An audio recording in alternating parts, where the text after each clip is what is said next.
Live from our brand new studio in Regina, Saskatchewan, it's episode 167. The Ultimate Deck Podcast. Need a show about outdoor living? This is where it's at. With your hosts, Shane Chapman and Way Laurent. Thank you for tuning in. Now let the show begin.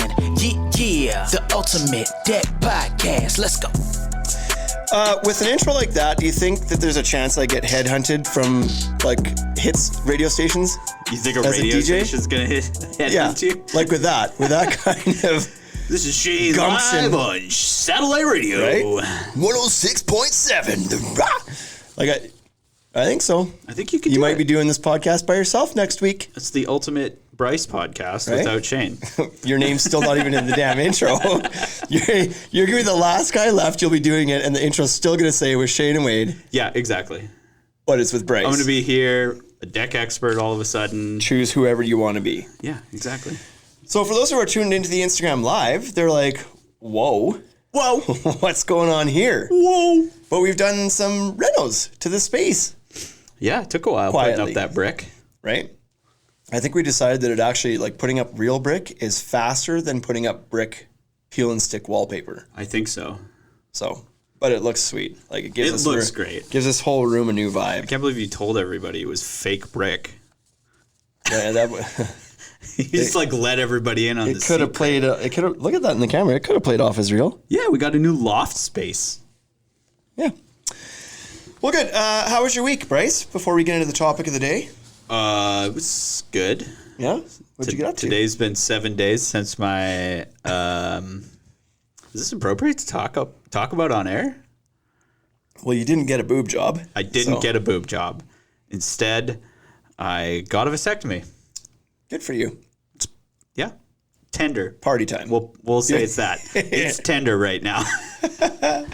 So this has been of interest to me because I've just got kids everywhere. Yeah, I only have one, Right. and have managed to only have one for the last 10 years. Yeah. So you didn't even need this. No. You didn't even need. I know how to. Why were you? I know how to use contraceptives. So So okay, but I don't know how. apparently, So I've got 3 kids right now, and this is, I guess, a bit of an announcement because it's not like we've announced this before. Oh, yeah. But I've got one on the way. So there's a 4th one that's going to be showing up in springtime, and so I didn't have that turned up. May. Woo. Give her, bud. In May we'll have a 4th one kicking around. So 4 Shane Chapmans. yeah, Maybe a thankfully- Shaneita. with I don't know. We're not going to find out. But Whoa. it'll be 4 kids, and I know that this is like I was already done after 3. Like I didn't. I didn't need a 4th. My wife wanted the 4th, and I was like, "Listen, if we're gonna do this, it's got to happen soon. I'm aging." And so Normal life, you age, yeah. right, and so but now we're both agreed that like this is the final one. So then this decision for me is gonna be coming up soon too. But she's like much not of before. a decision. You're right. It shouldn't be. It shouldn't be much of a like. It's not a decision. It's like you're doing this. Just do it's it. not a decision. You're right. It's the not a decision's been made. Yes, It's just the booking of the appointment it's scary, and man. then going to the thing. I have Yeah, to tell it's you, scary. I did not. It took me a long time to book my appointment, and the thing that did it for me was online booking. That was what put you Didn't over the have edge. to talk eh? to anybody. It took the fear away. Yeah, That's funny. Quigley says he loves the setup, but he's wondering why we're missing a fireplace in the corner. oh yeah. Don't give us Get a ideas. fire pit in the middle. Right? Fire table. That's a great idea. Pretend like we're outside on a San Francisco loft patio. That's a great idea. So another thing today, we dressed almost identically today. Yeah. When you walked in today, I was like, we're Gosh, doing a shit. podcast today, right? So this was not intentional. But like the sweater I could see, because I know we both have this sweater and it's like, whatever, we might both wear it sometimes, but we're both wearing black jeans as well. Black So jeans. That's kind of funny. And now we can't hide behind the table. When we Right. Now look you got to like- make sure your shoes are on point even. And I don't know that I did make sure my shoes are on point today, but I made a point of wearing white and black sneakers instead of the little gray slip-ons I usually wear around here. You're a sneaker guy, hey? I like like your sneakers. sneakers? Yeah. You got a favorite brand or No, I'm not a sneaker snob by any means. I just a sneaker head? like to I wear. believe they call them. Yeah, that is right. But I like to wear sneakers even when I'm kind of like doing business casual or dressed like I'll go to a wedding and I'll wear like a sport coat and potentially a collared shirt like a more casual dress pant and sneakers. Like loud sneakers, or you always just no toned down? No, like the last one I went to, which is actually just a couple weeks ago on New Year's Eve. I went to a wedding and I wore what I just said: a sport coat, a collared shirt. Was it a collared shirt? No, t-shirt, I think. And like a I don't know what you want to call it, but like not a jean, but not a super formal. It's not like a khaki. It's not like kind of. It wasn't like a pressed pant or anything. Right. Okay. But I wore like chaps, like polo, like Ralph Lauren shoes. So they were sneakery, but they weren't even like a sports brand. They were like, Yeah. I think it was okay. That's good. It was a New Year's Eve wedding. What are you gonna like? Shoes for guys are so hard. Right? It's either sneakers or it's. But I've just shoes. unsubscribed from dress shoes. I did unknowingly unsubscribe from dress shoes years ago. Right. I just stopped buying them. I must have went to like one event where I was like, I should wear dress shoes. Oh, I should get new ones because these ones are whatever. And then was like, I'm going to do sneakers. And then just stayed with that. I mean, last time I bought dress shoes, they hurt my feet so much that I decided to not wear them anymore. That's what I mean. Why are we doing this to ourselves? I have no idea. Why would you wear? They're so expensive. Oh, man. Like the first time I started wearing sneakers, you know what the actual turning point was? I bought Gary V's shoes. Oh, yeah. The clouds and dirt shoes. Yeah, but they're like a white, like...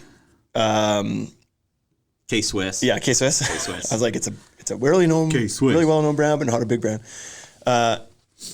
And so I bought those shoes and I wore them, I think actually to a Deck Expo was the first time I wore them.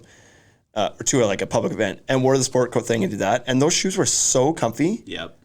That I was just like, why do we ever force ourselves into stupid dress shoes that just kill our feet? And like, yeah, like sure they look okay, but like, come on. So I stopped. Yeah, I once bought a pair of, like, I'm for that for everything. And I used to have a pair of street cross golf shoes. Street cross golf shoes? Yeah, they looked like almost like a skater shoe, but they had rubber golf cleats on the bottom. Oh, yeah. And you could wear them out on the street, but you could also wear them golfing. Yeah. Yeah, why not? They're awesome. I agree. I don't golf though. Now, if I had to go to an actual event that was like, this is formal, you must wear a suit, I would put on the dress shoes. I'm not gonna wear sneakers with a full out suit. But you might rent them.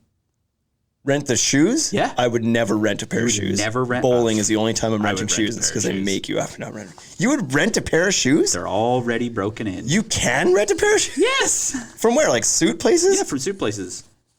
Huh. We should get into renting shoes. Not that you would. Doesn't sound like I'm the guy to do that. No, I don't know. Like renting shoes, that seems weird to me. Why? Because you can. Like they're like so you that's go. That's a dirty area of the body that you're putting in there. Easy to clean though. Is it? Really? You wear socks. Is it easy to clean? But like all I'm saying is you wear socks. The shoes but what do your socks smell clean. like at the end of the day? The shoes are easy to clean. I don't think the shoes are easy to clean. No. How are they easy to clean? I feel like they're difficult to clean. They're leather. The inside, though. Yes, the inside's leather. On a nice dress shoe, and all you have to do, of your shoe. So what? Are you just gonna wipe it out with a Lysol wipe? Wipe it out with some Lysol wipes. You could spray it down with bleach. It's not like it's gonna kill you. Okay, fine. This is weird, by the way. This setup? This. Do you feel more exposed? Weird. I feel like I don't know what to do with myself. Right. We've gone from being like news anchors where like pants really were kind of optional before now. And that's why you feel weird. You're wearing pants today I'm wearing in pants. the podcast. People can see me, and I don't know what to do with my feet. Renting shoes seems gross, says Scott, USMC. Well, see, I agree with him. So, like, we're going bowling on Sunday. It's my son's 5th birthday. It was yesterday, actually, but his like birthday party with his friends is this Sunday, and we're going bowling. And I think about this before I get there. I'm like, ugh, I gotta wear the shoes. Right, but you do wear them. I will wear them because I don't think they give you an option. No, they don't. Right. So I have to wear them. Right. I don't have to rent dress shoes to go to it. Right. But I would rather buy dress shoes. You'd rather spend $200 to wear a pair of shoes that's going to be uncomfortable all night once. Yeah, and then I would probably make a point of trying to wear them. Like, at my age, my feet are not getting any bigger. If I buy a nice pair of shoes right now, they're going to last me for the rest of my life. Yes. Unless I develop some, like, serious bunion action on my foot. That's right. Yeah, right? exactly. So unless your feet change. I feel like even if I only wear them like once a year, I'm still going to get a lot of use out of them eventually. Fair enough. But bowling, because they don't clean that shit, Bryce. They spray aerosol in them. Like, what is that even? I don't know. It's nothing. It's cockroach killer. It's confidence is all it is. They spray. They try to make you feel like they've just cleaned the shoe by going like. Yes. When you spray air freshener in the bathroom, your doo-doo smell is not gone. You're just covering it up. That's what's happening with that shoe. That's true. They're covering up the stank. But they kill the bacteria. If they kill the bacteria in the shoe. Bacteria hides in places that aerosol is not going. I'm telling you. Okay, so, but bowling, you're like almost doing exercise. Your feet sweat more in those. Yes. I don't know if I call it exercise or not, but yes, you are moving around a little bit. Not, okay, step back. When I'm putting on dress shoes, though, it's probably 9 times out of 10 at a wedding, and I'm sweating and getting way more exercise at the wedding. Right, because you're dancing. Right, dancing. Clarify it's with the dancing. It's not, yeah. No. Who does that in their shoes? Closet action or something. And so, yeah, so I would sweat more in those shoes, and as with the people that you're renting them from. So then on the flip side, though, how much would you spend on a pair of shoes now, dress shoes, knowing that you're going to wear them for the rest of your life? $65. That's what I mean. No, I wouldn't spend $200. I wouldn't go there, but I could see myself doing like $100, $130. Oh, really? Yeah. I feel like I have to flip my hat backwards now. Yeah. I've got shadows going on in my own face, and I can tell. I think it looks good, though. That's just bothering me, though. It's like, it's not me. Oh, okay. Right. So the reason I wore that hat forwards was because it was Fiberon. Fiberon. So I put it on this morning. I put it on the sweater, and then I went to go grab a hat, and I was like, oh, I should wear the Fiberon hat on the pod today. We should get hats made. And I actually wanted to wear a different hat. I had the Fortress one at first because it had black mesh for wearing backwards. Yeah. And it would look better with my other black things. That's how much thought I put into my sloppy outfit today. You could get one. We have Ultimate Deck hats. And then I was going to do that, but I was like, well, green and blue logo and the red shirt, that's clashes. It's a little clashing. Like, it's okay though. You're doing it right now, but it's okay. I got a gray toque. And so I had the Fortress hat on, and then I was like, I should just go all Fiberon today. So when I went to go get my coffee mug, the first one I pulled out was a Fiberon mug. Oh. And I was like, well, now I have to put the Fiberon hat on. Yeah. Mine's so I've got not. The shirt's actually a collaborative shirt, an Ultimate Deck Shop and Fiberon shirt, and then a Fiberon mug and a Fiberon hat. I love these shirts. So I wore it forward so you could see it was Fiberon, but now I'm done with that. Now you're done with that. Got to get hats made next time. Not it for me. Collaborative hats? Yeah. Oh, yeah. Let's do it with all the brands. You could do one brand in the front, one brand in the back, and you could choose, like, want to party today, or are we going to keep this simple? Right? Then you just have to figure out which side does your logo go on. That's what we should do next time. The party go. Oh, can you imagine? Yeah. Oh yeah. Oh, We're gonna do some of that. What are the mullet hats or mullet shirts we should do from now on? What is a mullet shirt? A mullet shirt is business in the front, party in the back. So it's nice and clean in the front, and then big stuff going on in the back. Okay. So like this could be a mullet sweatshirt if all of this stuff was just on the back. That's called a mullet sweatshirt. It's plain in the front and the decor in the back. Party in the back. Interesting. FBP Canuck says, like the setup, boys. Where are you filming from? Well, we're in a loft downtown Regina. Downtown Toronto. Shane's office. Shane's office. Since you've been here, Jason, we've done some renos. And so this is in the same spot it always is. That's not true. We used to sit over there. Yeah, we were over there. 8 feet from where we sit now. We rotated and we did some decor. That's not 8 feet. I don't think that's 8 feet. It is 8 feet. This room is 15 feet wide. If you laid down from where you were now, you would touch that chair. From the wall. You're not 8 feet tall. How far is the wall behind me from my back? 3 feet. 3 feet? Yeah, right. That's what I was going to say. Okay. And how far is that chair over there, back of that chair, to that wall? 4 feet? 5 feet? Okay. So it's only 3 feet. What's 3 plus 4? 7. And what's 15 minus 7? You just answered your own question mathematically. Statistically speaking. So you were going back a chair to back a chair. I was going front a chair to front a chair. Oh, come on. But I'm saying we sat further back than where that chair is right now, too, though. Well, maybe not, because those things were behind it. Anyway, we used to sit 6 to 8 feet away over there. We used to sit over there. over there. Yeah.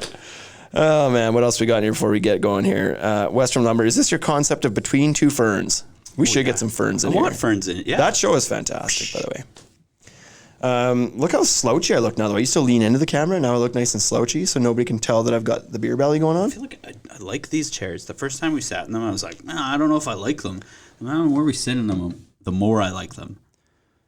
I don't mind them. You doing the cross thing? I can't do that. I have to do the cross thing, and I don't think it plays as bad in the camera as I thought it was going to. I can't do the cross thing. It's better than doing this. You don't want to sit like this nowadays. Yeah, I might. That might be comfortable for me. I'm a little tender. Yeah, you are. Okay, so let's get on to it. We're talking about today. We pulled up an article actually just to discuss. This is what we call a discussion episode. We've never discussed calling this anything before. But we found a top 10 list that was actually published on Fine Home Building's website. And to our chagrin, we actually found out that it was published by our good friend Glenn Matheson. Shout out to Glenn Matheson. And so to give props and some credit as to where we found this from, it was finehomebuilding.com. Is it .com? Yeah, .com. Yeah. And written by Glenn. Check out Glenn at buildingcodecollege.com. Oh, snap. Look at you. Yeah, well. Atta boy. I want him to write articles for us. So what this is, So what this is do you want to put that out there? Yeah, if anybody wants to get a special guest spot on the Ultimate Deck blog, also to be talked about on this show, we are looking for guest article writers or even ghostwriters. If you want to write one and have us put our name on it, that's fine too. That's my favorite. I like just putting my name on things that other people do. Yeah, like if you really want to put words in our mouth, now's your chance to do it. Yeah.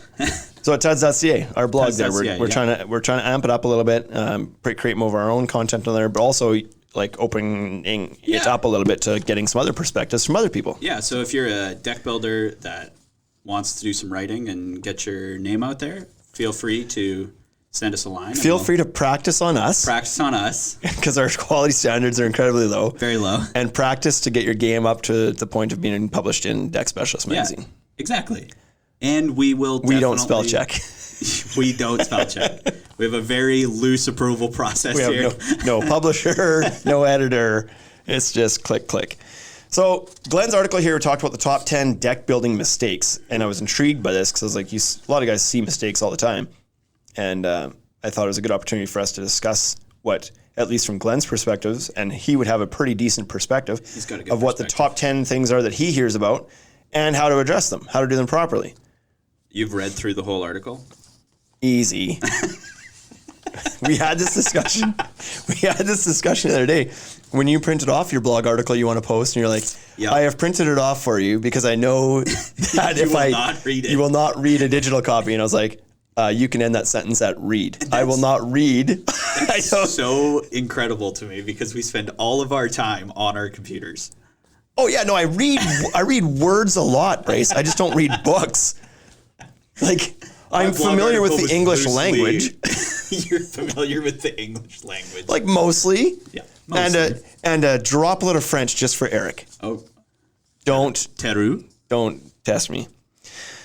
So we'll get on through this thing here. We're gonna read. So the way he formatted this article was he talked about the error, what the mistake is that people do, and then the corrective solution to that, what you're supposed to do. They don't read this article. That's the first mistake.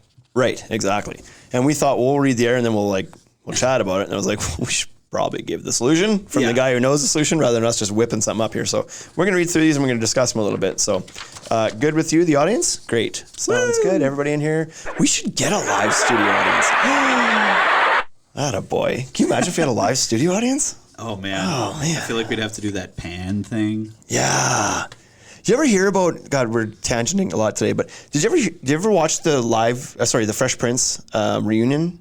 No, I never did. Show? Watch it. It's super cool. And I just read Will Smith's book. I listened to Will Smith's book. See, I do I tell people complete a lot of books. I just don't read them. Yeah, I tell people I read Audible stuff all the time. Yeah, you read a book. So, but like apparently back when Fresh Prince was on, filming nights, Friday nights, were just like, it was just a party. That was the place to be in LA, was to be like at the Fresh Prince live taping, because between scenes or in breaks, whatever, they like Will Smith would be out there like rapping or whatever. They had DJs. They were just like, the whole thing was a party. So cool. During the filming. And I was like, man, it's over. Like you hear about it and you're like, that's amazing. I'd love to be a part of that. And it's like, but it's over. I don't think any shows nowadays do that anymore. There's no fun shows anymore. Well, there's no like that sitcom style show anymore. Yeah. It's all like big Yellowstone, Game of Thrones. Super deep. Yeah. I'm watching Ted Lasso right now. It's good. But it's not like a live audience. No, it's not. Yeah, they're all like short movies now, right? Yeah. Anyway. Mistake number 1, failing to install a continuous handrail on stairs. Now, I'll read what he's like Glenn's words here. The error: for construction or aesthetic purposes, builders regularly interrupt handrails with newel posts. It's also common to see a guard's top rail used as a handrail. The solution: code provision blah. Well, maybe I should give it in case there's some nerdy guys who want to look this up. R311.7.8.2 requires a continuous handrail be installed on any set of stairs that has 4 or more steps. A continuous guard free of mid-span posts extending through the top can be used as a handrail, but only if it meets specific geometric requirements. To be considered a handrail, the guard's top rail must be graspable by those walking up and down the stairs. If a post interrupts the guard's top rail, a true handrail must be added to the guard running along the stairs. That was a lot of words. How do you feel about this? At first, I didn't understand it. You're not a deck guy? The idea of you put a mid-span post in, and I was like, well, it's still a rail. But I understand now, you have to be able to grasp the rail the entire way down the stairs. Correct. I feel like this episode's going to get me in trouble with Glenn. Why? Because I'm going to give too much opinion on this. You're going to be like... And it's going to start with this one. Screw that, Glenn. Yeah. So how I feel about your handrails. Yeah. So this is pretty cool. Like, this is in the IRC, and therefore it's like, it's a common code. It applies everywhere. Common code violation. Yeah. Though. However, here, our inspectors don't seem to care about this one. In our markets, in Regina, Saskatchewan, they don't inspect for this. It's very, very, very, very rare that they require a continuous handrail. They're fine with those newel posts in the middle, breaking up the run. Well, and they're also fine with things that are rails that are actually guards. Right. Not graspable items. Not pass. Like if you have a 2x4 on flat or a 2x6, doesn't matter. That's not a rail. They're worried more about the fall protection than they are about the grasping anything here. Yeah. But in many and probably most jurisdictions, they do follow this code piece here. So you do need that uninterruptible, graspable handrail. Is that because like we have snow 6 months of the year? So if you fall off any height, you got like a bit of padding when you hit the ground. And then you get up and you're like, that was fun. We should do that again. Exactly. Maybe. I don't know. But here's the thing about this too. I feel like this is one of those codes, and this is where Glenn's going to be like, watch your tongue. I feel like it's a little bit silly. Like, I get that we have to worry about the elderly people who, need to be holding something at all times or whatever. But like, when you're going, if we're talking about like Regal Rail, which is like dominant in all of Canada, you're going up, and then you have to let go to reach 4 inches ahead to the next spot. Like, what if a gust of wind comes up? Right. Like we said before in many things, and I think even Glenn said with the codes, like you're trying to make these codes to be applicable to 90% of situations, whatever it is. Yeah. I feel like this situation, if somebody lets go of it for a split second to grab the next section and they get blown off the deck, is probably fairly unlikely. I also feel like this is just my opinion, more of a commercial style code. Yes. This is less, I'm probably wrong. You're correct. This is probably born out of liability. Yes. Right. Which is why I think liability ruins everything. So how many steps, again, does it have to be? 4, he says. 4. So anything over or under 4? Or it has to, like 4 and over, you have to have a handrail? To read it again, requires a continuous handrail that be installed on any set of stairs that has 4 or more steps. 4 or more. Okay. So this is a good reason to stop building big stairs. Well, you don't have the option. Tall stairs. Well, I mean, your deck's your deck. That's what I mean, though. You could build your deck lower. Build your deck lower.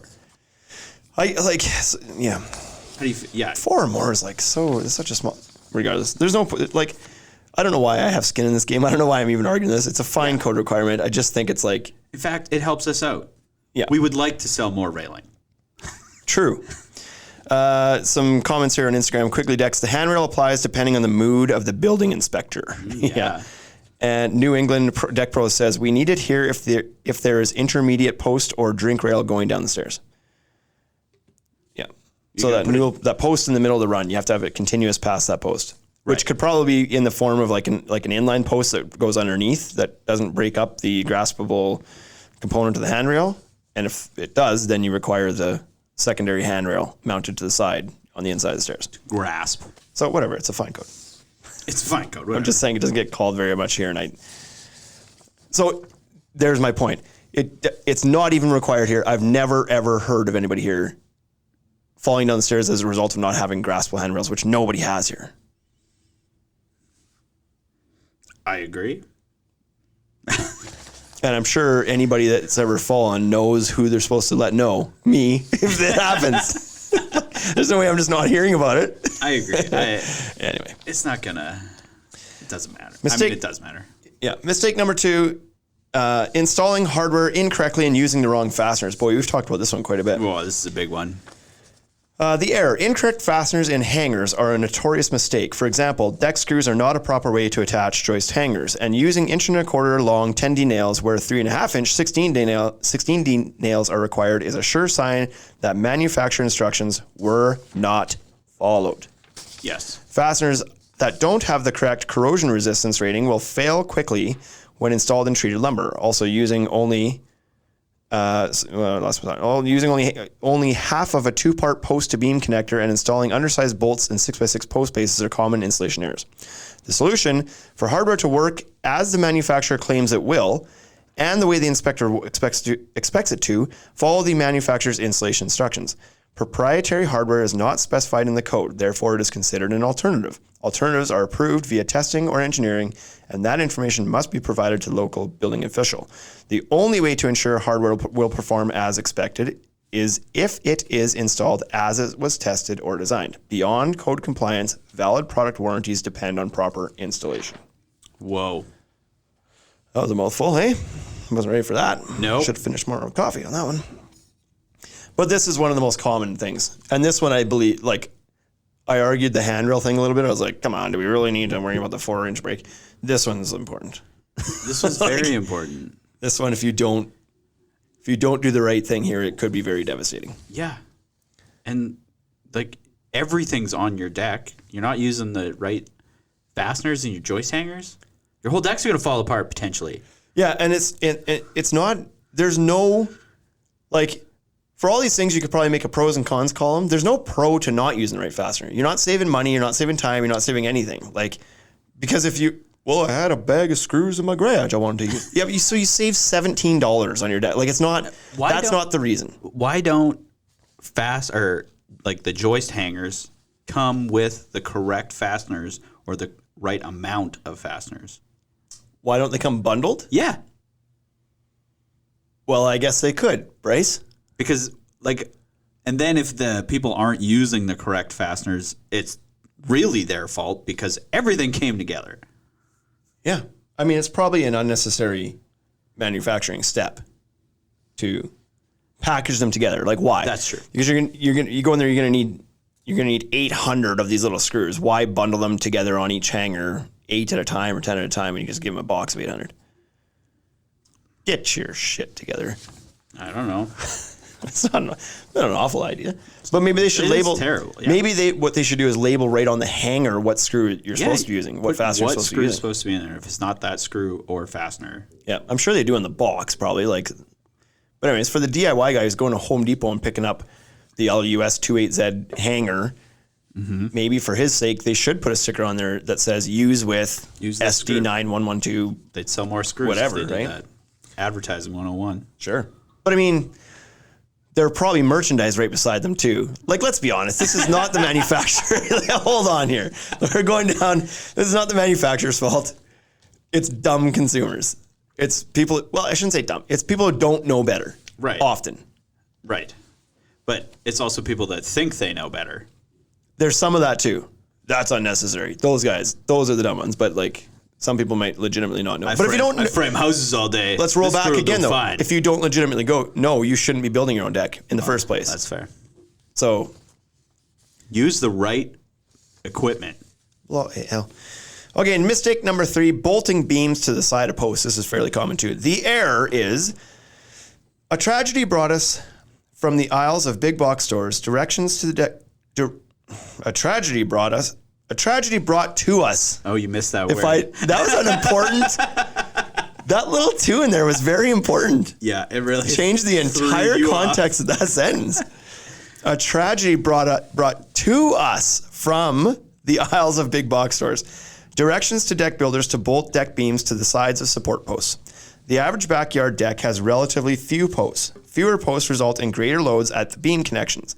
It would take a huge load to shear a 1/2-inch diameter bolt, but long before that occurred, wood around the bolt can be crushed, potentially resulting in a failed connection. The solution, Yep. This is going to be a big one. The solution for each ply of a multi-span beam, whether single or multiply, must have full bearing on intermediate posts. This can be accomplished by notching a 6x6 to accept a 2-ply beam and bolting the beam to it, or by the use of an approved post cap. With all the hardware available to handle various direct bearing applications of different size beams and posts, there is no excuse for disregarding this code requirement. Yep. And I think it's easier to use the post cap stuff. My understanding, yeah. Well, no. No? Here's why bolting to the side of the beam is easier. When you're going to level it, you don't have to worry about cutting the post perfectly level and doing all your planning beforehand. You can just kind of like throw a level on your beam and like adjust it on the side of the post, put a spike in it, and then go bolt it after. Like that's easy. Okay. I mean, the hardware makes it easy too. That's not an excuse. But I think the reason this one still carries forward is because it used to be okay, is my understanding. It used to be okay to saddle a post with beams on both sides and bolt it in. Used to be. Then they learned that it doesn't work long term. Well, it just twists, doesn't it? And That's the idea? No, it's that, well, they're worried that, so what he just said in there was, because when people try to argue this, they're like, the bolt's never going to break. The issue isn't that the bolt's going to break. Right. The issue is that all that load on the wood, on the 2x10, let's say, all the load on that and 2 bolts sticking through it or 3 bolts sticking through it, it's the wood that's going to compress and fail around the bolt. Right. Okay. And cause it to shift and split, crack. And if that splits and cracks, then it falls off the bolt. Right. The bolt will probably stay bolted through the post forever. Right, exactly. But the weight might crack and deteriorate the lumber around the bolt. Loosen, yeah. It'll loosen and eventually crack and split and whatever. I think that's the reason. But I believe, and like, I hate talking like to be as a code expert because I'm not. And Glenn will correct you every time because he is. Mm-hmm. Like thoroughly, not just today's codes, but tomorrow's codes and yesterday's codes. Well, he knows he's making them all. Tomorrow's codes. Right. So I believe this used to be standard practice and it was okay. It was code compliant to bolt to the side of the post, but there obviously were failures and they changed it and now it must bear on top. But these guys are older that used to do it that way and they're comfortable with that way and they still want to do it that way. And they're like, this was fine before. It's never failed on me before. Yeah. That's where the pushback comes from. That's why it's still being done that way. And from people who just don't know any better. So, how do you feel about that, Bryce? I feel like, to me, when I saw the picture of the 2 beams sandwiched with a post in between, it didn't make sense to me. Okay. It makes sense to put it on top. Right. The argument, too, is that when you put it on top, there's like a hinge point there, right? It wobbles. That's what guys sometimes want to be like, but then you're bearing directly on top of the post. Right. All that weight's going down to the post, not down on the lumber surrounding a bolt. Oh boy, I was going to read this next one, but I'm not sure that I should. Oh. But Precision Construction says, psht, wood is a 4-letter word. He doesn't use wood anyway. He doesn't use wood bolt, steel, whatever you want. That's right. Mistake number... Bryce? I threw away that sheet prematurely. Why'd you do that? Mistake number 4, overspanning composite decking. Composite decking. What? Composite. Yep. Oh, I thought you wanted to go back. No, overspanning. Oh, I see what you're doing there. I'm giving visuals for the people watching us. Haney Construction says, Scott is right. Steel doesn't care. Steel doesn't care. Steel doesn't care about your feelings. The error. The maximum span of wood and plastic composite decking generally depends on the type of plastic used in the product. It's important to follow the span limits of specific product outlined in the manufacturer's installation instructions, which some builders fail to review. Overspanning composite decking is most commonly a problem when deck boards are run diagonally over joists or when they're used as stair treads. Bum, bum, bum. Stair treads, we see that one a lot. The solution. Floor joists for a deck are typically installed at 16 inches on center, which won't properly support some composite decking products when installed at an angle. In new construction, be sure floor joists are installed at the correct spacing. In existing decks, adding more floor joists is the only remedy. Similarly, additional stair stringers might have to be added to stairs where composite decking serves as the treads. Stair treads must be able to resist a concentrated load of 300 pounds over an area of 4 square inches. This requirement puts a lot of pressure on the actual tread material to support concentrated loads. Some composite products are limited to an 8-inch maximum span when used as stair treads, which requires the support of 6 stringers on a 36-inch wide stairway. Whoa. That's a good one. So we've got lots of examples of that. Yep. Certainly when people want to turn decking diagonally, from a homeowner's point of view, to them it's an aesthetic change. That's what right. They just think it's just like herringbone pattern. We're going to turn the deck boards better. Yeah, they don't understand that like that then causes that board to then span whatever it is, 19 something or 20. I don't even know what it is. Pythagoras. Right. So because it's 16 inches on center when you're laying it perpendicular to the joist is max. That's the maximum you can do. You can't make this any longer. Yeah. So when you turn it, you've made it long. Even if it goes to 17 inches, you're too long. Too long. So you need to go into 12 inches on center minimum with most decking when you install it at a diagonal at 45 degrees. Well, and that increases the amount of lumber, definitely, right? Adds a few joists, yeah. It's not a ton more, but it adds a few joists. Okay. There you go. But stairs is where we commonly see this too, because I don't know what the because is, but people just think like, I'm doing my deck 16 inches on center, therefore I do my stair stringers 16 inches on center. Okay, yeah. But what they don't understand is what Glenn's talking about here is the concentrated loads. When you flop your weight down, you drop 4 inches when you're going downstairs, you're really... Yeah, your weight's multiplied when you jump on things. Yeah. Like when you drop onto a stair, more so than just walking, right?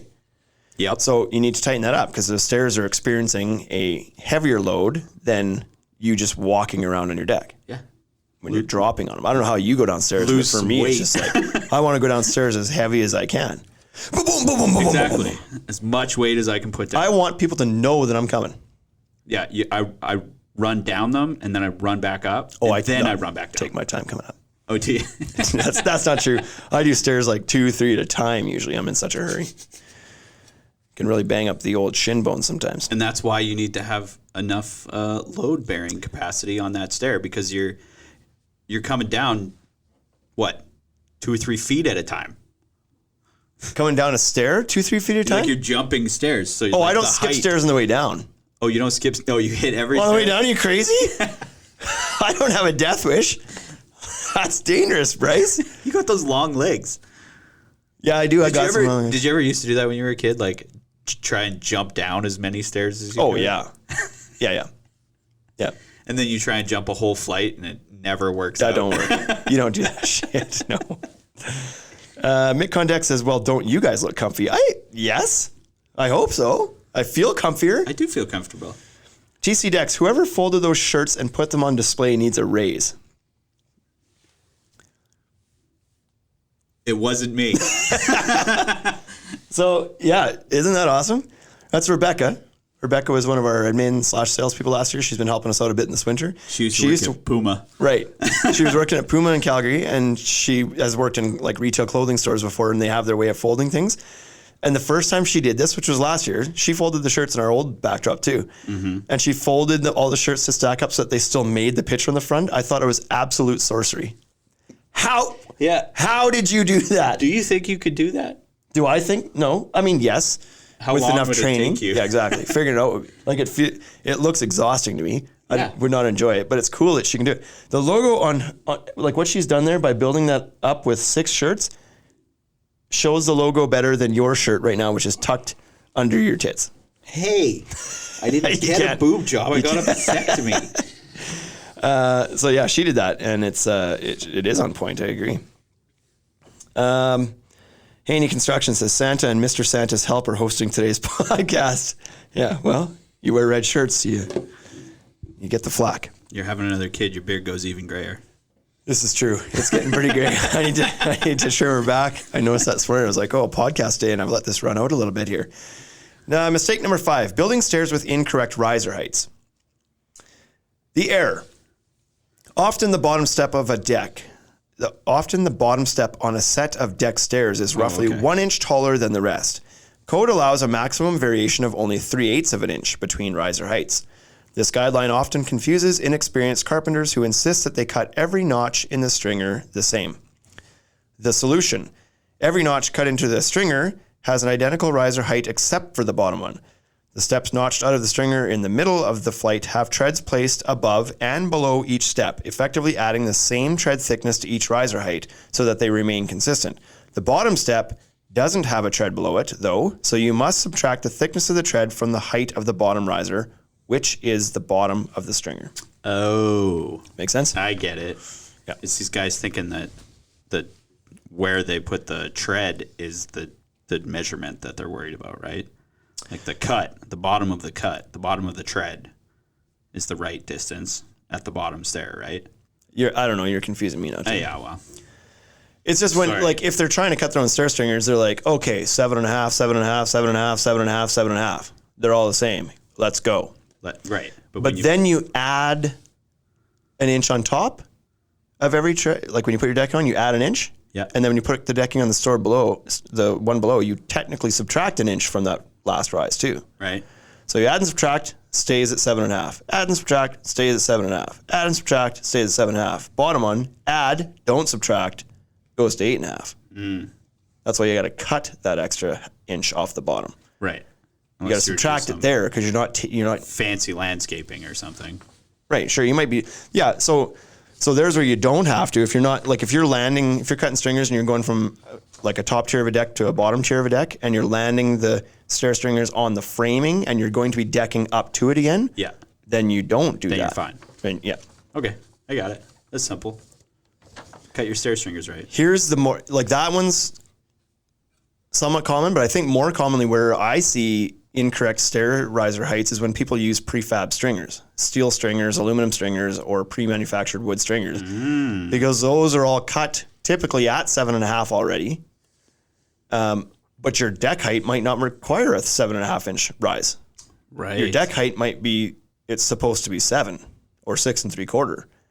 And you go and use this predetermined 7.5 inch height. And then that means either your top step is going to be way out or your bottom step is going to be way out. Because you've just got to, you want them to still be level. Right.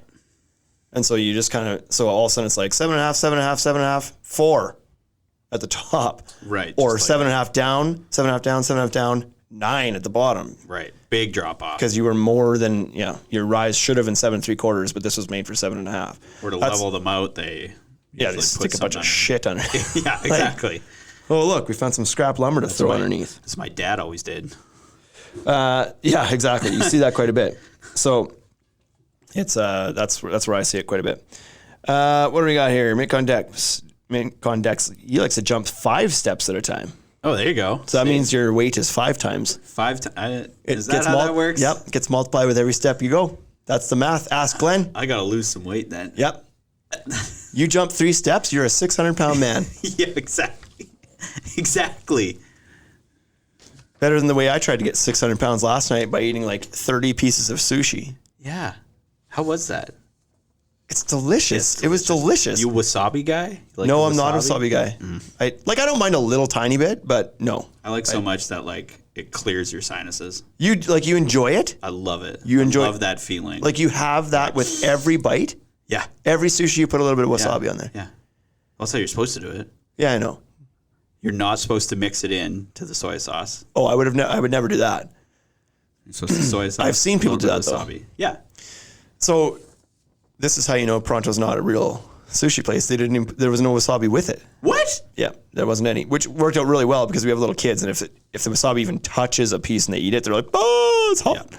So it works out for us there. But Do you know most wasabi in North America, this is a little fact for everybody, is not wasabi at all. It's just horseradish that's been dyed green.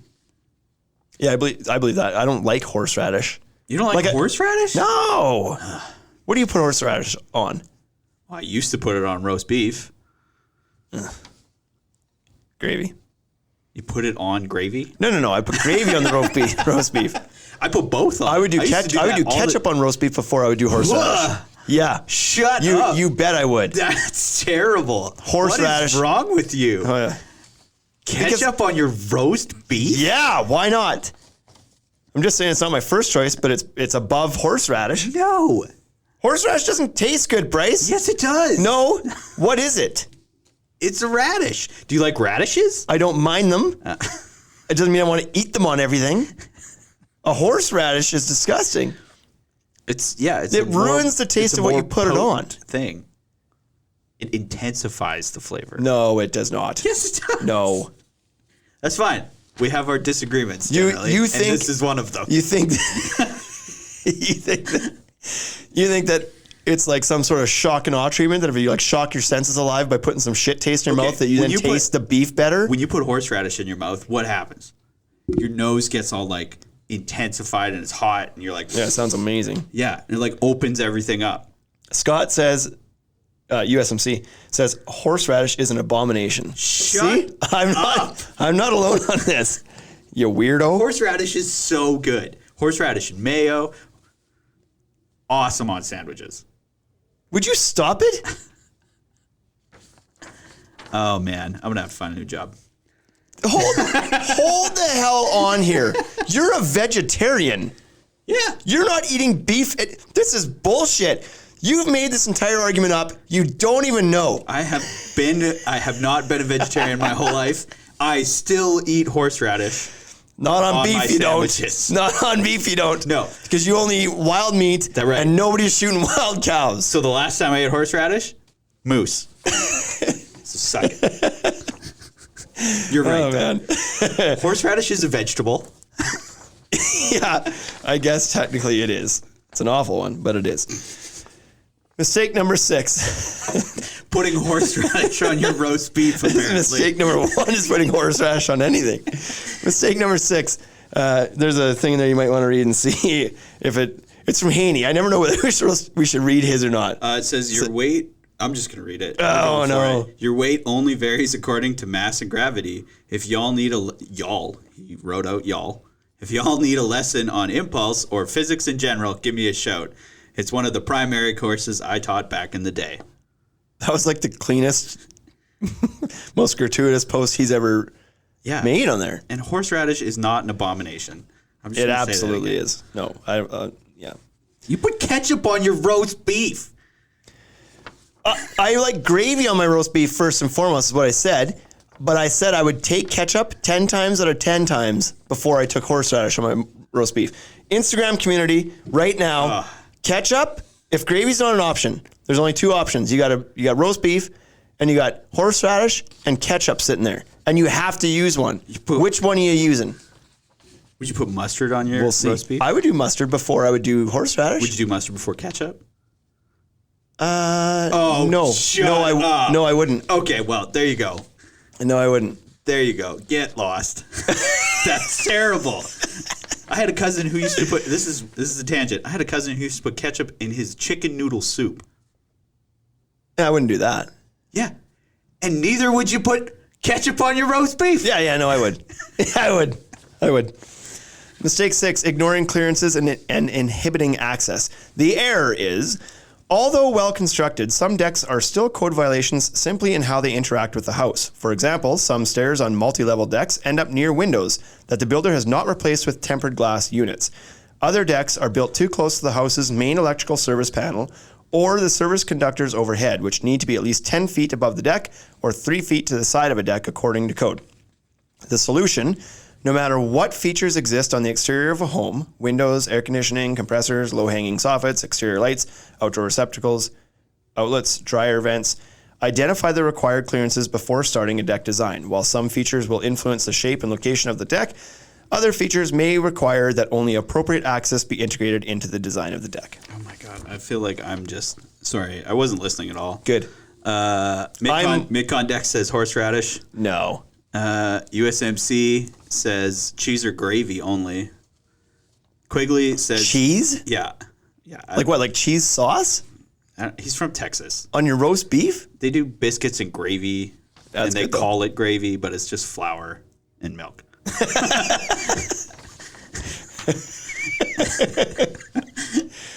Easy, they carry guns. Don't piss those ones off too much. Quigley Deck says you need to catch up. Oh, hey, you guys are going off topic. You need to catch up. He didn't really chime in on that. Was he making a pun there? Yeah. Either gravy or nothing, says Sue Corky. Precision Construction says he'd take a kick in the family jewels over horseradish. I feel like I might have thrown away a sheet a little bit too early here. Oh, no. So I've got number 7 here. I'm going to get you to go grab number. Okay. I think I lost a share there. Number 7, mistake. So what was the score there, by the way? Horseradish. Was winning? Was winning. It's bullshit. Mistake number 7, attaching deck ledgers poorly. The error, the majority of deck plans end with a straight continuous line at the ledger, rather than details as to what the ledger is connecting to. Unfortunately, the way a ledger attaches to a house is one of the most critical elements in deck construction, and many builders get it wrong. For example, they bolt ledgers straight to the brick, stucco, or EIFS cladding. These practices violate the code. One of the more egregious ledger mistakes is connecting the ledger to a rim joist nailed to the end grain of cantilevered floor joists, those that support a kitchen bump out, for example. The solution: detailing a ledger properly depends on the building type, the cladding material, and the site conditions. Of all of the parts of the deck, the ledger can rarely be treated the same from job to job. Long before construction begins, considerations must be made as to, for example, whether stucco needs to be cut back with new weep screed installed, or whether a few courses of lap siding need to be removed to bolt and flash the new ledger properly. Code requires that band joists supporting deck ledgers be bearing fully on the primary structure, capable of supporting all required loads. In other words, they can't be part of a cantilevered floor. A better option in that scenario is to build a freestanding deck that doesn't rely on the cantilever to support it. This is a big one. Yeah, so what's that mean? All of that? Well, we see this one quite a bit, the whole bump out thing. People attaching a ledger to a cantilevered bump out on the house. Oh, right, yeah. So, like when the foundation wall is straight, but then you've got this little jog that usually pops out about 2 feet, and it's usually like a bay window in a kitchen or something or whatever. Right. It pops out and then goes back in, but those joists are already cantilevered 2 feet past the foundation wall that they're supposed to bear on. Oh, okay. And you're not supposed to attach to that. That's not strong enough because it's not bearing directly upon the foundation. You've already got a cantilever on that. Now you're hanging a bunch of extra weight on the end of it again. Right. You're not supposed to do that. You got to put a beam underneath that. Float the deck or put a beam underneath there. And then the other things it was talking about was just the connection types, depending what the floor system is inside the house. What are you attaching to? That can change. And then what's the envelope of the house? What kind of siding are we dealing with here? Right. So I like how you put that there. That's the one thing from job to job that probably changes just about every time. Mm-hmm. Every deck you're probably going to frame at 16 inch on center, and you're going to put in some ladder blocking, and you're going to do all this stuff, and it's the same from one to the next. But how you attach that first board to the house, well, that's different from one to the next often. So is it just, is there any benefit to attaching your deck to the house? It saves you piles. Oh, okay. It saves piles, and it gives some lateral strength to the deck. With so much movement here in Saskatchewan, though, wouldn't it be more beneficial to build freestanding decks? Yeah. Versus attaching it to your house. If you're not going to do them on step, if you're not going to do them on piles, like it was very common here, where we talk about this on the next one, number 8. Oh, okay. But if you're just doing grade blocks all the time, which is very, very common here on decks under 6 feet, yeah, you're probably better off not attaching to the house. Yeah. Because the deck's going to move as the ground moves, and the ground moves a lot here. Yeah, I was going to say, every concrete step from here to in Regina is split. Yeah. Because the whole house moves, or the ground moves, right? Yeah, the ground, from summer to winter, the ground can heave 3 inches. Mm-hmm.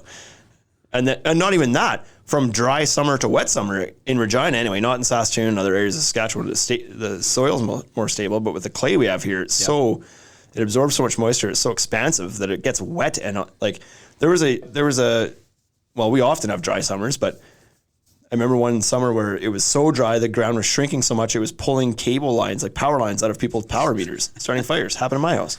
It's pretty crazy. What do you got? Mark Westrom said, "This is like listening to tax code. Thrilling." Holy, settle down. Lighten us up here.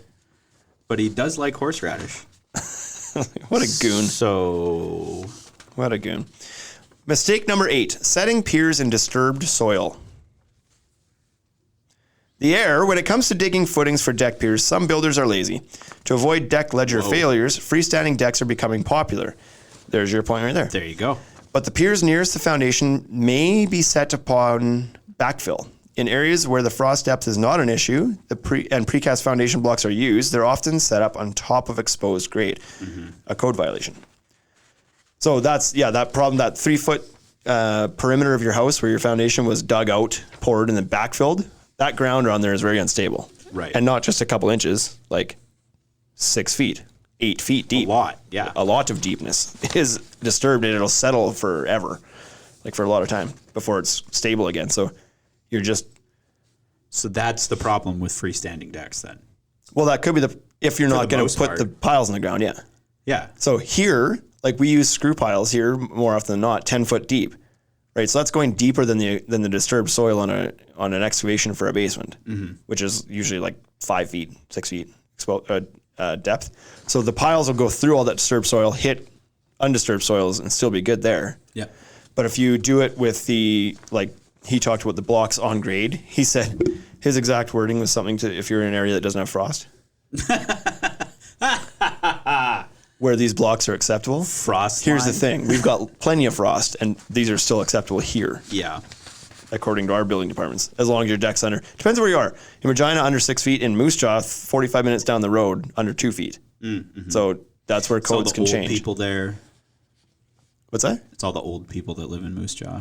They don't want their decks to fail. Yeah, I guess. I don't know. I was trying to make a joke and it didn't work. I don't know. So that's the error. The solution is foundation systems are required to extend a minimum of 12 inches into undisturbed soil. In cold climates where the ground freezes in winter, a pier foundation for non-freestanding decks must extend to a depth below that which is likely to freeze. In some places, deeper than 48 inches. This prevents the soil below the pier from freezing and heaving the pier upward. Piers must bear on undisturbed soil as well as set below the frost line. This could mean for a 3-foot deep footing in some areas. However, if the piers are in a backfill region, as is the case with piers next to the house on a freestanding deck, the footing depth may have to be as deep as 10 feet to reach undisturbed soil and to comply with code. Precast foundation blocks must be set in at least 12 inches into the ground. However, even in the middle of a lot, the topsoil is tilled roughly 6 inches prior to seeding, so it's likely that the footing needs to be at least 18 inches deep to comply with code. Assume that all deck piers and foundation blocks require some digging. Oh, wow. So it's like none of those blocks are ever put on correctly generally. Not here. Because nobody's digging 18 inches down either. No. They might dig out the grass. Yeah. They might dig 3-4 inches deep. Yep. But if code is 12 inches below disturbed soil, they're not doing that. I had to dig those suckers in one time for a deck that was using them a long time ago, probably like, I don't know, 8 or 9 or years ago or so. And just for height of the, like for the elevation of the deck, I had to get a beam underneath it mid-span because my joists were going too far. But to get a beam underneath, I had to really dig those suckers down to the ground. Yeah. And I had to dig them probably, I think it was 20 inch or something like that down to the ground. What a nightmare in this clay. 2 feet. I was doing it with a shovel. Yeah. And a lot of people would be like, 2 feet, listen, 2 feet in this clay crap here is a struggle. It's horrible. 2 feet, you go 30 miles, not even 30, you go 10 miles east of Regina to White City area and you've got to go 2 feet in sand. No problem. Yeah. Not a big deal. Yeah. Our stuff here. Wet, dry, doesn't gross. matter. It sucks. Like it sucks to shovel into and then it sucks to get it off the shovel. It just stick. It's like Play-Doh. It's like really thick, dense Play-Doh. Anyway, so there's that. Yeah, you're going to have to read 8 starts on one page. This is really, I got 8. This is mistake number 9 that we're on now. Incorrectly attaching guard posts. And then, of course, the printer cut this one line right down the middle, so forgive me if I can't read exactly how this what it says. But connecting a guard post to a deck incorrectly is among the most dangerous deck building errors. Fastening guard, that's the line. I got it all. Wow. Fastening guard posts to deck rim joists or floor joists with wood screws is not acceptable. While some builders get the guard post to rim connection right, they don't always make sure that the rim joist is attached to the deck framing properly. The solution, the code table R301.5, requires the top of a guard to be capable of resisting a concentrated load of 200 pounds in any direction. Depending on the design of the guard assembly, a stout guard post to deck connection can be accomplished with blocking and through bolts or with horizontally oriented hold down hardware. In some rail designs, most of the load resistance is handled by the post connection to the deck. In those instances, the post should be attached to the joist, not the rim, because the rim is usually not fastened to the joist in a manner capable of transferring the load. Rims are typically nailed to the ends of the joist, the weakest possible connection for withdrawal resistance. There's another paragraph, but I'm going to leave it there.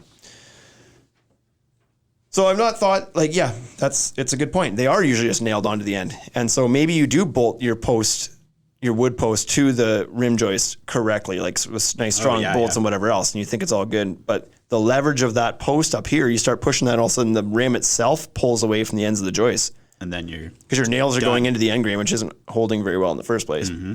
So not only will that railing post might move, the whole rim of the deck might fall off, which means all the railing goes with it. Mm-hmm. So we don't run into this very often here because, for one, 90% of decks or more that are built here end up with aluminum surface mount rails. So you're never really attaching to the rim too often anyway. Right. So are those aren't guards though, right? Yeah, well, they could be. Like a guard, what are you asking? Well, they're not properly fastened guards then. Yeah, they can be. Yes. They? Oh, okay.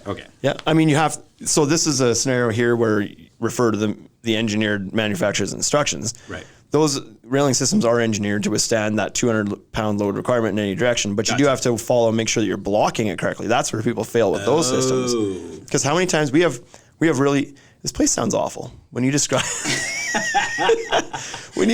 it as I was about to do again, I was like, why would you live Saskatchewan? Here? I was like, we get super strong winds here, and people are listening are like, oh yeah, so 7-foot frost, super cold winters, super windy all the time, and your clay and your soil sucks. Yeah, sign me up. No tsunamis. Right. Here's the benefit. Yeah. Nothing's killing you here. Yeah. Well, except for the cold. For those you need to make sure you're blocked in properly, we get these high winds here, and you have people come in, they're like, my railing blew over. Mm-hmm. Usually like glass railing because it catches the wind, or a privacy wall or something, and it's like there's zero chance that was attached properly. Oh no, yeah, it was. No, it wasn't. I don't even have to look. Right. Well, it was all bolted down to the deck. Yeah, to what though? Let me guess. Did the board that it was attached to, like the deck board, did it lift too? Yep, whole thing came up. Right. There you go. So you were bolted into the deck board, not into appropriate blocking and substructure framing. Mm-hmm. And that's how that was supposed to be done. So that's a common DIY error. I hope it's not a common construction or carpenter error. Hopefully the deck builders out there, but you never know. Should know. There's all types. Yeah. That's a pretty common way to screw that up. Yeah. On a surface mount rail. When people do wood rails here, I believe it is more common for them to block it into the framing inside of the rim rather than on the outside of the rim. Although you see it, like outside the rim is not unheard of, but it is very common in other places because a lot of people sell it as like you can save that square footage on your deck if you're not going to mount your post on the inside of the deck. Right. Like if you mount that railing post on the inside completely, and let's say it's a 4x4 post, takes up a lot of real estate. 5 inches in from the edge of the framing that you're consuming. If you put that on the outside of the rim, you save that 5 inches all the way around your deck. So it sounds funny to say like, oh, you can save some square footage. But legitimately on the whole deck, you might be saving like 20 square feet. Quite a bit, yeah. So exactly. It kind of can be a bit of a bonus. Then you can fall off your deck. Right. Like completely. Completely. Like not even like that failed a little bit. It's like, boom, knock the whole railing off. The whole thing off. So, but yeah, fairly common to have those things. And even when they do block them inside of the posts, they're like often not blocked in completely or appropriately either. Like I think railing could use some work. Yeah, I think railing insulation is a major issue as well. So we started off with number 1 where I just 9. I thought you said you were at 9. Did I?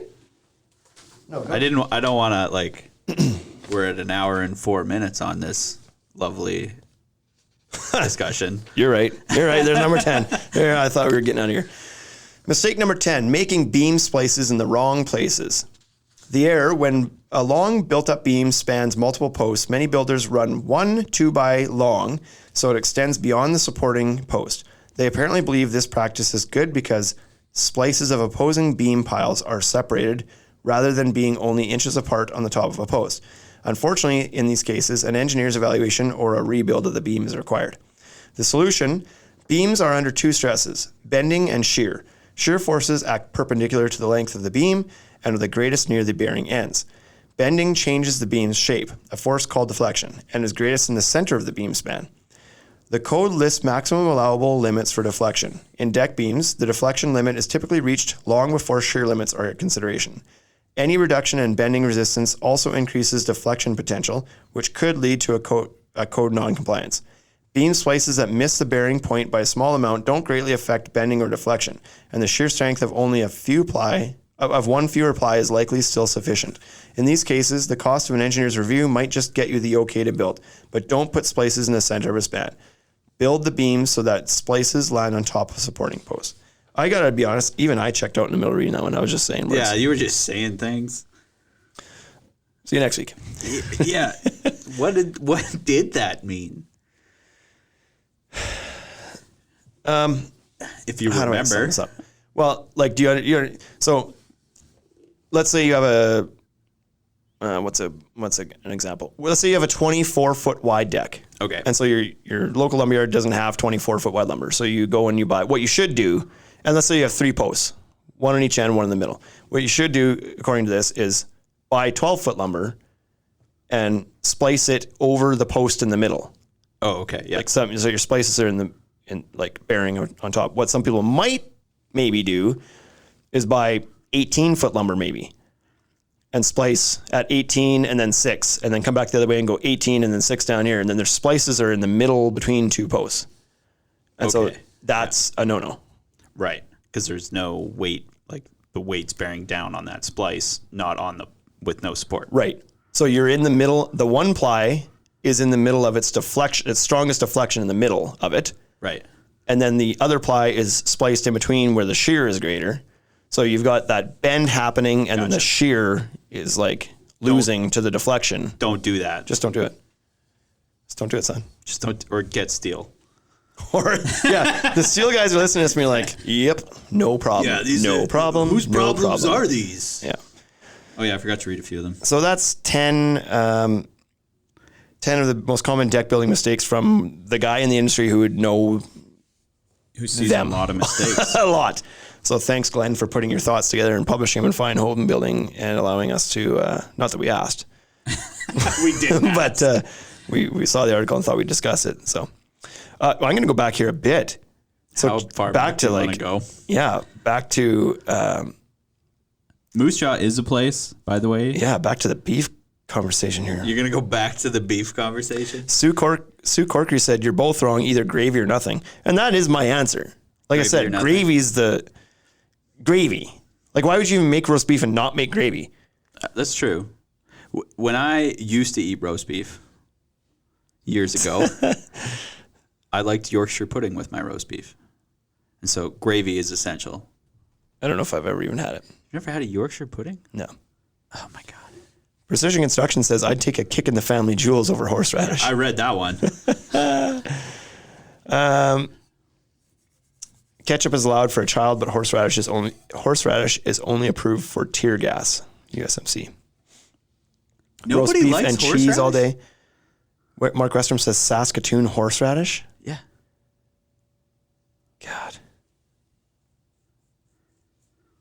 Quigley says, with good quality grass-raised beef, who the F needs horseradish or ketchup?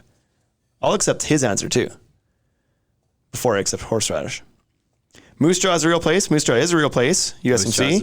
Very real place. It is, in miles, would be about 40 miles west of Regina. Yeah. Which is also a real place. And a little city of about 38,000 people. It's not too far from Elbow. Not too far from the Elbow, the Moose's Elbow. It's got the world's largest moose statue once again. Yep. It's home to the Canadian Forces Air Base Moose Jaw. CFB Moose Jaw. Yeah, that's right. Home of the Snowbirds. That's right. So if you've ever been, because they do a lot of U.S. shows too, if you've ever been at a air show down the States and you see a Canadian contingent to that, the Snowbirds, that's from Moose Jaw. Moose Jaw. The more you know. What? Sounds like something from Super Troopers, he says. I don't disagree with that. Quickly says railing installation, that's a whole podcast on its own. Hey, that is a whole podcast on its own. Yeah. Precision Construction says he missed guys that end up hanging post bases off the concrete or have it right to the edge of the concrete footing, and inspectors pass all the time. He missed guys that end up hanging post bases off the concrete or having it right to the edge of the concrete footing, and inspectors pass it all the time. I think he's talking about mounting like a post bracket or post base on the side of the foundation wall and dropping your post down to that. I think is what he's talking about there. I've never understood. I don't know that. I know there's actually like products out there that are out there. One's called, what's it called? Behemoth? But something, it's like a word that means big, heavy. Have posts that bolt to the side of a foundation wall that allow you to drop your posts into it. And I've never, like, obviously they must be engineered if they're selling them, but I've seen that done. You've seen Not commonly, but I've seen it done. Right. And I'm not sure. Hang your ledger correctly? A good thing or not a good thing. Anyway, that's it. I hope you enjoyed this episode of the podcast and seeing Bryce's and my feet and knees and, well, at least Bryce's crotch. I've had my legs crossed the entire time for this reason. I can't. Bryce, I forgot. Bryce can't, so I hope you enjoyed his view as well. Take it easy. We'll see you guys next week. Peace! Hey, thank you for listening to the Ultimate Deck Podcast. Now you know what we're about. Check the site, come and shop. UltimateDeckShop.com. Hit us right away for sponsorships or tell us if you want to collaborate. Let's go. Check us out on any social networks. Thank you for listening.